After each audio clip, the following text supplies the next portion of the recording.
김경수 의원은 통보한 거였다. 북한에 통보한 거였다라고. 사실관계는 당시를 잘 기억하는 분들에게 물으세요. 잠시만요. 북한에 사전 통보를 했는지 오늘 지금 거짓말 안 하기로 했죠. 예, 기억이 좋은 분들한테 들으세요. 예. 문재인 전 대표께서 이 문제에 대해서 계속 3일간 말씀이 바뀌고 있는 것이 문제입니다. 결국 1935입니다. 어제는 기억이 없다 이렇게 말씀하셨는데 기억이 없다는 분과 기억이 있다는 분 사이에서 우리가 특별히 할 말은 없습니다. 문재인 전 대표의 오늘 인터뷰를 보니까는 입장이 정리가 된 것 같습니다. 황 의원님, 그 질문 안 하기로 했잖아요. 더 이상 얘기를 안 하겠다는 의미인 것 같습니다. 글쎄요, 지금 아마 입장은 지금 뭐 그 사건은 갖다가 이제 덮고 이제 뭐 이렇게 가려고 하는 걸로 보입니다. 예. 근데 상당히 이제 좀 심기가 불편하신 건데요. 심기가 불편한 건 충분히 이해될 수 있는 것 같습니다. 사실 그 사건의 이제 진상규명 그 자체가 사실은 어쨌든 간에 결과론적으로는 지금 문재인 전 대표를 겨냥한 꼴로 대적하고 있지 않습니까? 예. 거기에 대해서 이제 뭐 좀 불편해 하시는 것 같습니다. 예. 그런데 지금 뭐 저도 그렇고 궁금한 것이 그날 도대체 그 결정을 하는데 어떻게 된 거냐. 사실관계가 좀 궁금한데. 그렇죠. 본인이 당사자 중에 한 명이 기억이 안 난다고 해버리면은 알 수가 없는 거 아니에요? 일단 근데 기억이 안 날 수는 없겠죠. 안 날 일은 없다. 왜냐하면 비서실장 아닙니까? 비서실장이었고 당시에 남북 관계는 굉장히 뜨거운 핫 이슈였습니다. 예. 2007년만 하더라도 이 참여정부의 큰 업적이 될 수 있었어요. 예. 어떤 남북 정상회담이 있죠. 그 결과를 어쨌든 결실을 맺으면 참여정부가 그때 사실 큰 어떤 성과가 없지 않았습니까? 예. 근데 그래도 남북회담에 이런 결실을 맺고 끝낸다 할 수 있었던 시점에서 비서실장이 이 결정을 모를 수가 있다. 기억이 안 난다. 이건 불가능한 거 아닐까. 그러니까 지금 사실 문재인 실장은 입장이 곤란한 겁니다. 어떤 의미에서는. 예. 왜냐하면 일단 지금 뉴 문재인 플랜으로 확장을 하려고 했잖아요. 중도 쪽으로. 그랬죠. 그러면 사실 기권했다라거나 혹은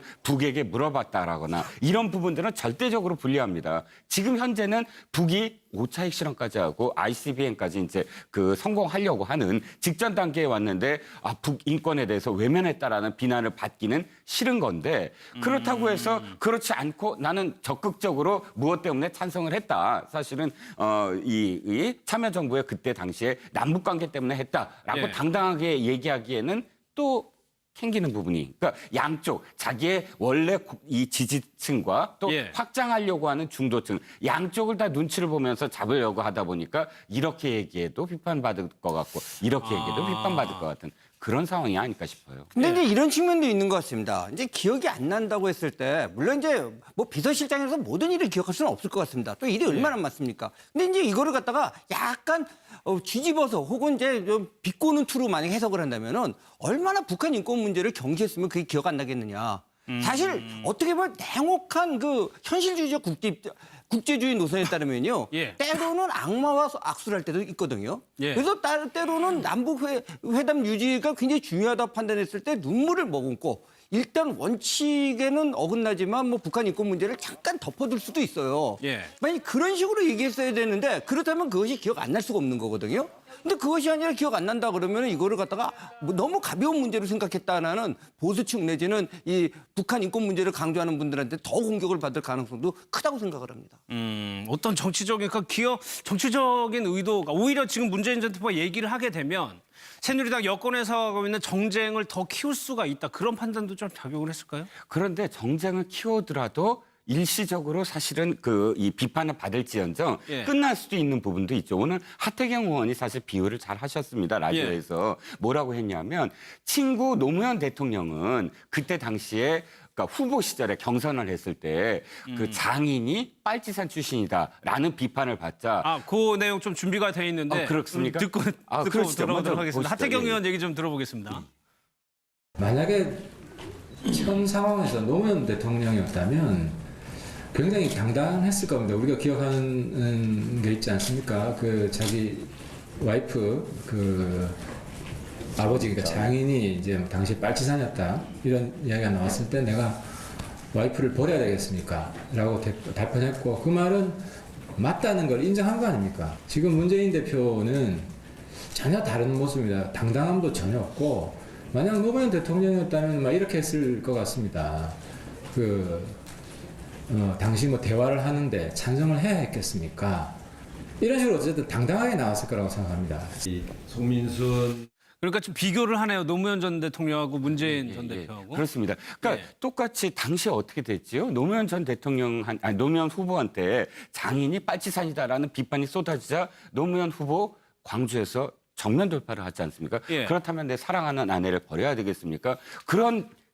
그것 때문에 어쨌든 그 경선 광주 경선이 뒤집어졌습니다. 그리고 전국의 여성들로부터 어쨌든 지지를 받지 않았습니까? 예. 그런데 지금 문재인 전 대표가 똑같은 상황이었어요. 어떤 의미에서는 자 솔직히 얘기하면 나 기권 찬성했다. 기권 쪽으로 사실 마음이 기울었다. 그리고 내가 기권을 주도했다. 이유는 딱 한 가지다. 국제 기구의 어쨌든 국제적인 어떤 흐름에 반하긴 하지만 그러나 북한과 그때 평화적인 어떤 이 남북 해화 무드 그 무드를 계속 이어가야만 사실 다음 정부가 어떤 정부가 되더라도 이 남북 기절을 이어갈 수 있지 않겠느냐. 사실 북한 인권은 굉장히 중요하지만 그 아픔을 머금고 기권할 수밖에 없었다.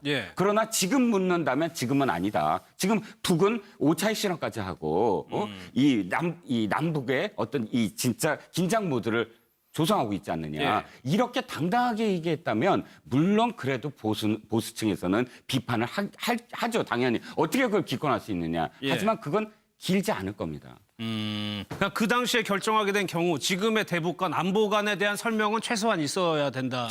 그러니까 이제 문제는 그렇습니다. 이제 과거에 어떤 행동을 했느냐가 이제 초점이 아니라요. 만약 그것만이 초점이 된다면 뭐 15년 뒤면 이제 모든 게 다 공개가 될 때 뭐 역사학자들이 논의해도 돼요. 근데 지금 이렇게 뜨거운 이유는 사실은 문재인 전 대표가 또 그냥 개인적인 과거의 대통령 비서실장이었거나 전 대표가 아니라 지금 우리나라 대한민국의 유력한 대통령 후보 아닙니까?